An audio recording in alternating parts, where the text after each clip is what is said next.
साल था 2008।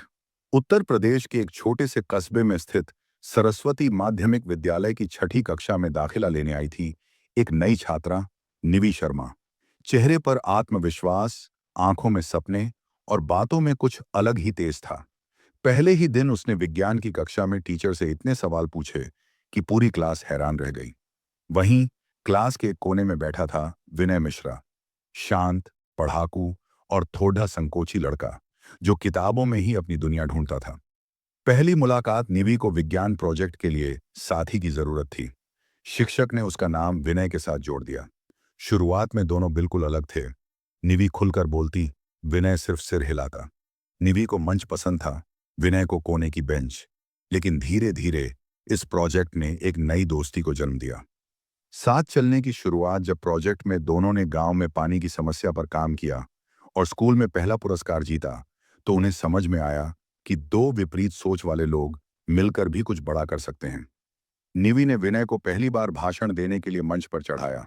डरते हुए बोलना शुरू किया, लेकिन निवि की आंखों में भरोसा देख विनय ने अंत तक भाषण पूरा किया और तालियां बटोरी। दोनों अब एक दूसरे के लिए सिर्फ सहपाठी नहीं, बल्कि प्रेरणा बन चुके थे। संघर्ष की शुरुआत कक्षा 10 की बोर्ड परीक्षा के समय विनय के पिता की तबीयत बिगड़ गई। आर्थिक स्थिति डगमगाने लगी। विनय ने स्कूल छोड़ने का मन बना लिया। जब यह बात निवि को पता चली, तो वह सीधे विनय के घर पहुंची। उसने कहा, तू किताब बंद कर सकता है, पर मैं नहीं होने दूंगी। तेरी मेहनत मेरे सपनों का हिस्सा है। निवि ने विनय की बोर्ड परीक्षा की फीस अपने बचत से भरी, चुपचाप। परीक्षा और परिवर्तन बोर्ड में दोनों ने अच्छे अंक लाए। निवि के माता पिता ने उसे लखनऊ भेजा आगे की पढ़ाई के लिए। विनय को भी बुलाया गया, पर अब वह निर्णय की दहलीज पर खड़ा था। क्या वह निवि के साथ सपनों की राह पर चल पाएगा? नया शहर, नई चुनौती, लखनऊ का कॉलेज, नई दुनिया और नए लोग।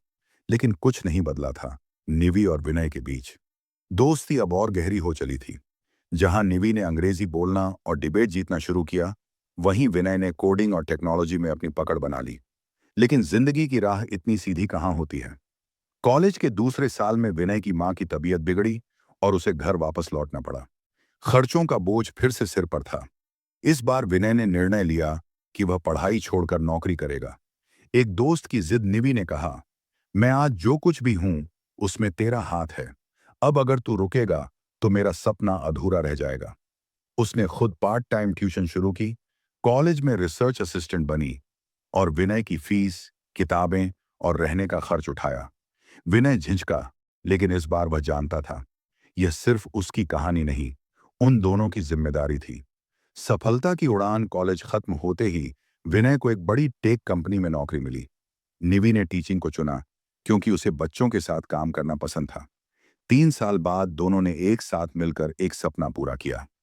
प्रकाश पथ, एक एनजीओ जो गांवों के गरीब बच्चों को मुफ्त में शिक्षा, करियर काउंसलिंग और डिजिटल स्किल्स सिखाता है।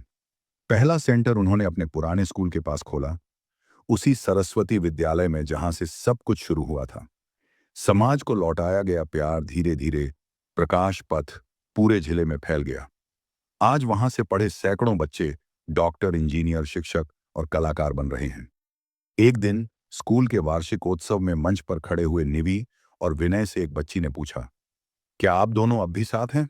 विनय मुस्कुराकर बोला, साथ नहीं होते तो ये सपना अधूरा रह जाता। कहानी सिर्फ दो लोगों की नहीं थी, यह थी दृढ़ विश्वास की, सच्ची दोस्ती की और उस जुनून की जो अपने साथ सबको उठाता है। सीख, एक सच्चा दोस्त तुम्हें वहां तक ले जा सकता है जहां तक तुम अकेले कभी सोच भी नहीं सकते।